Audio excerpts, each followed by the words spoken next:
my father was the first DEA agent in Latin America in 1970. My father was Frank Macolini, or is Frank Macolini, he's still alive, but he was the first DEA agent assigned to South America in 1970. So I followed him there, spent 4 years as a kid in Argentina. From there, there was a threat on his life, so we had to move. We ended up moving to Venezuela, which was the head of the DEA's southern region at that point. And then from there, we moved back to the States for 9 months and then moved to Venezuela. Then moved to Mexico, where I finished high school and graduated from high school. I was born in Massachusetts. Okay, so you were born in Massachusetts, but then your formative years in South America. Yeah, well, yeah. So I can step back even a little bit further. My father, okay, so he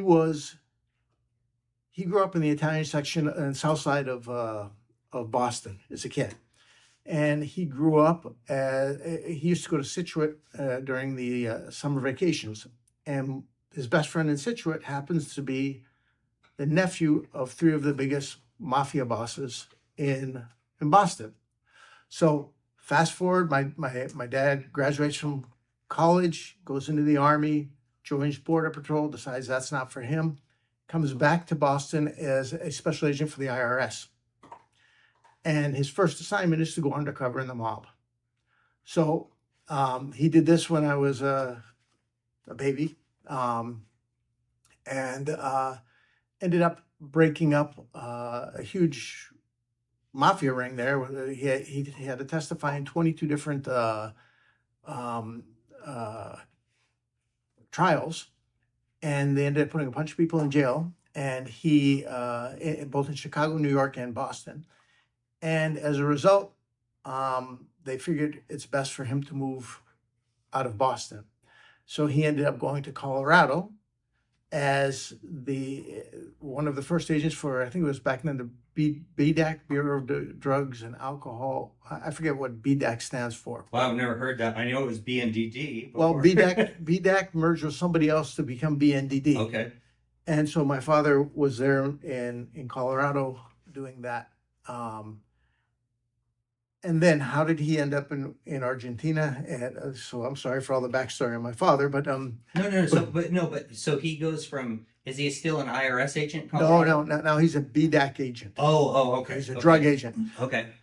So he's doing that. He gets to be group supervisor in Colorado, and when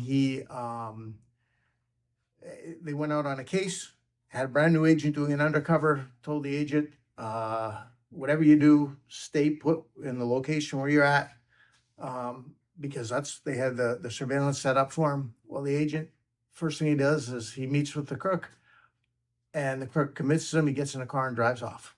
So my dad is the only one in the car with another new agent. They follow the car where it goes. Car stops. They get out.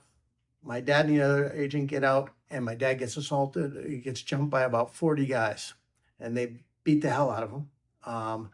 Left him with a broken jaw. One of his testicles was kicked up inside of him again. He has a wire currently in his head there right now.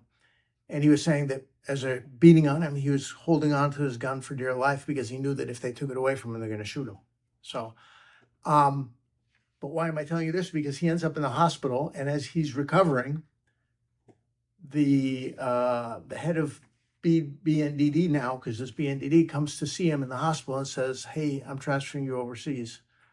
And he says, "Well, why are you transferring me overseas?" He says, "Because I don't want you here looking for the people that beat you up and to try and get back at them." Was that true? Do you think your dad would have been looking for him? I don't know. My dad was pretty much a badass. I mean, he is. He was a big guy. He was 6'2". He weighed about 250, and he was solid muscle. And how old is he now? He's 87. Yeah, he's 87. Yeah. But so they essentially they transferred him to Argentina. So. Wow. So back in those days, it wasn't something like current DEA where you actually apply for those positions. No, he was the first guy. Matter of fact, he did his first undercover overseas, and the next closest agent to him was 4 countries away, Wow. which is, yeah. So he was sent down there. His first office was a closet. They emptied out a closet in the U.S. Embassy because there's no space. He was initially slated to go to Chile, and like 2 weeks before, the Chile said that they don't have room in the embassy, so they switched him over to Argentina. So we didn't know anything about either, or I was a little kid, but Wow. he didn't know anything about Argentina. He had been studying up on Chile.